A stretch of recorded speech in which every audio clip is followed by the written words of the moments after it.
Alright, we got here a 2015 Toyota Sienna. The story with this one is they had a misfire, so they replaced the coil and plug in the rear bank of the engine. So they had to take the intake off. They put it back together, and now it starts and dies. And they said they can't really hold it steady. Let's see. So it starts up, it runs fine, and then it dies. Like it really runs fine. It's running, and then it dies. That's weird. But also it starts up without a hitch. Let's see, can I hold it?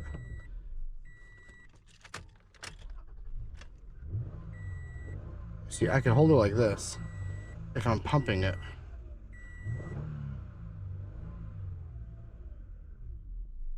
And then it dies. Wow, that is really weird.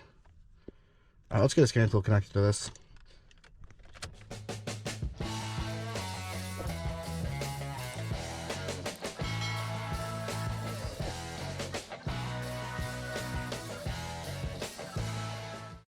Alright, so I hook up a scan tool. I'm using this Vdiagtool. It is a cheap scan tool, full bi-directional. The downside of it is it's wired, which in a way is also a positive for me, for at least for this scan tool, because I leave it in my other car and I never have to worry about it being charged. So that's why I like it. Let's just do an auto scan. It pretty much looks exactly like the X tool, I think. It's really fast. Without smart key, pulls up the VIN. Automatic scan. We'll just do a full system scan. There is 6 faults. They told me there's no faults. And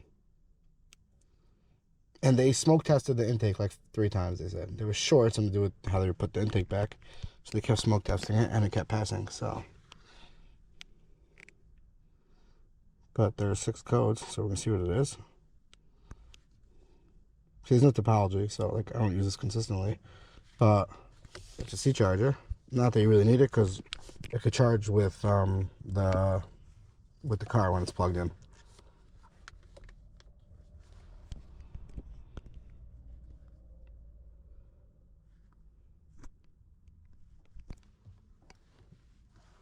Alright, I'm dying in this heat. There's just a lot of noise outside. They're doing construction next door, so.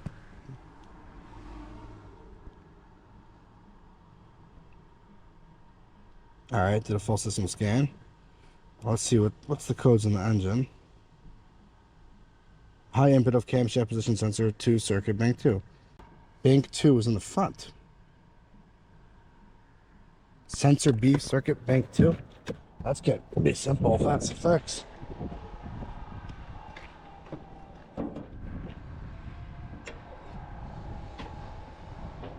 Let's see.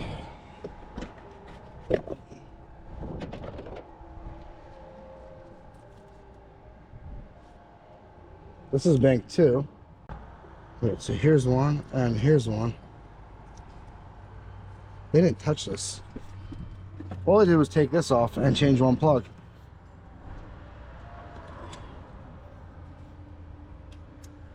Let's see, let's undo this and see the code change.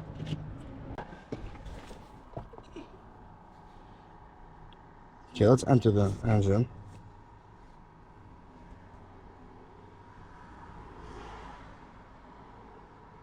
Oh, sensor A. We had sensor B. Fine. But we're still on bank 2, so it's looking like the other one.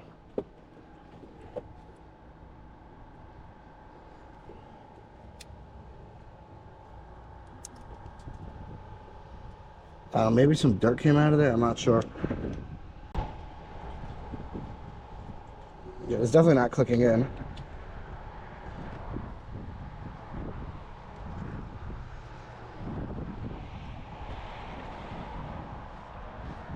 Alright, now let's see.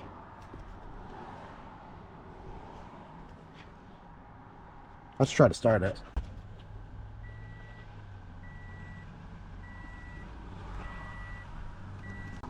Alright, we have stall history. Okay, we know rough idling. Let's check some live data, see what's happening here.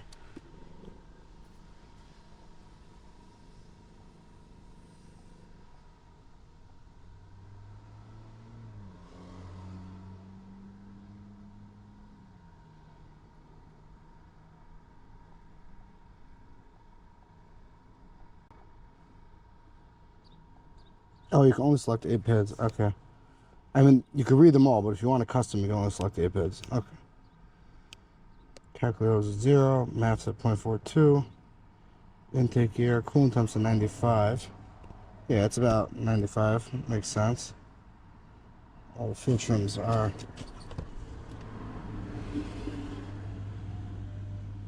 Try to rev it.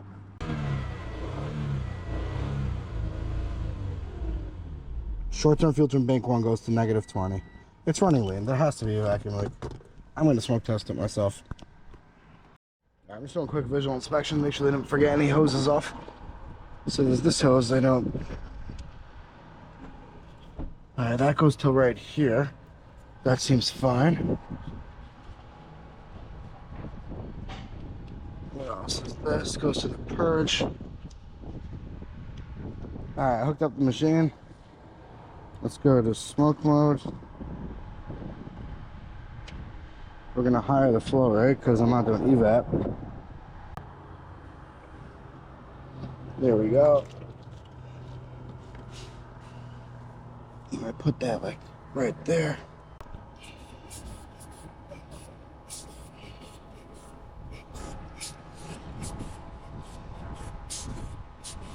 Okay, now it's gonna go in there.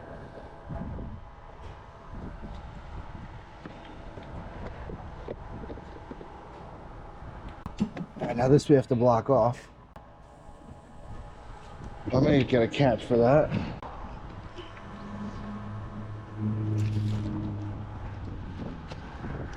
Alright, now do we see any smoke?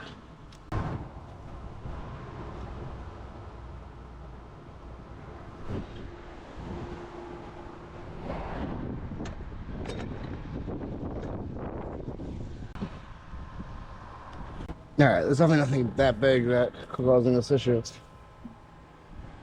Alright, let's put this all back together. Shut this off.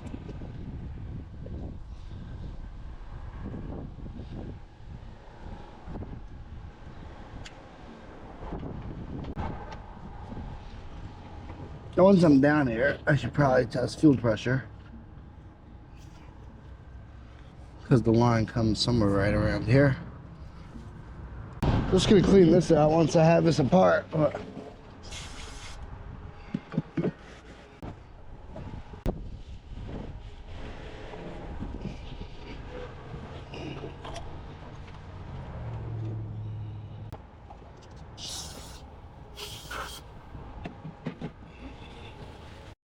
Alright, I cleaned the throttle body, and now I'm connecting a gauge to the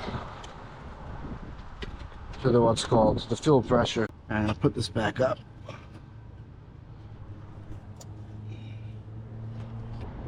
Alright, so I got this back together, at least enough for now. That goes right there, I think, and that connector is probably underneath, but we don't need that. Let me just tighten these just to drop so I could get this back in.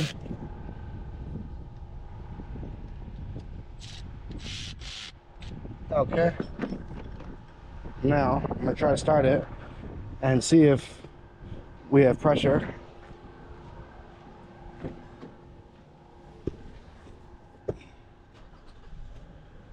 Alright, it's running now. I did clean the throttle body, so it could be also fixed it, I don't know. Seems to still work. Let's rev it. Nope. The minute I try to rev it, it almost dies. Oh, now let me rev it. It didn't let me rev it in the beginning, but it's definitely running. So it could be the throttle body was the whole issue. But no, look at this. We have almost no fuel pressure. We're going lower and lower in fuel pressure. So it was a mix of two things. You see, we're about to stall out. It was a mix of no fuel pressure and and the dirty throttle body. So that's why now it's running on 10 psi, but that's it, it's over.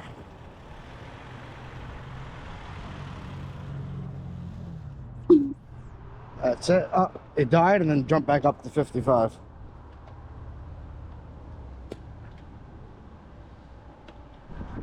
Let's try this one more time. Starts right up. But we're at 20, 15, 10, dead. And then it jumps to 60. What in the world does that mean?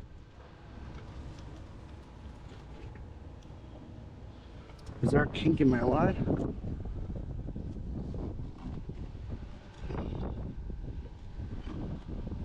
Let's see.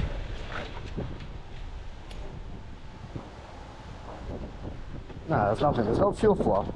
Somehow it makes pressure, but when it's flowing, it doesn't make any pressure. That's really weird. I have to test the fuel pump just to make sure it's getting... Alright. That's it. Fuel pump dies, and we're done. The minute it dies, it jumps back up. So it can't handle the load of the fuel. I guess that's where they say use a flow test. I mean, I'm assuming. Let me get someone to crank it while I push this button and see if fuel shoots out. Alright, so this fuel pump is acting really, really weird. It's staying at 50. Then when I start the engine, it dies.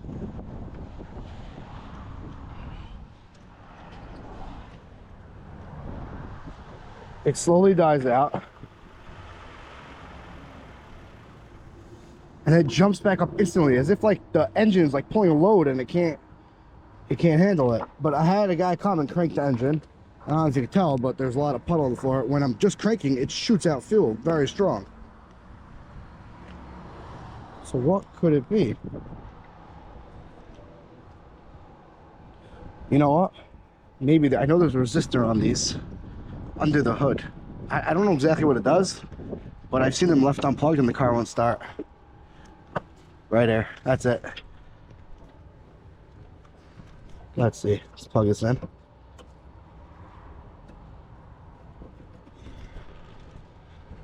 Yeah, this car should run now.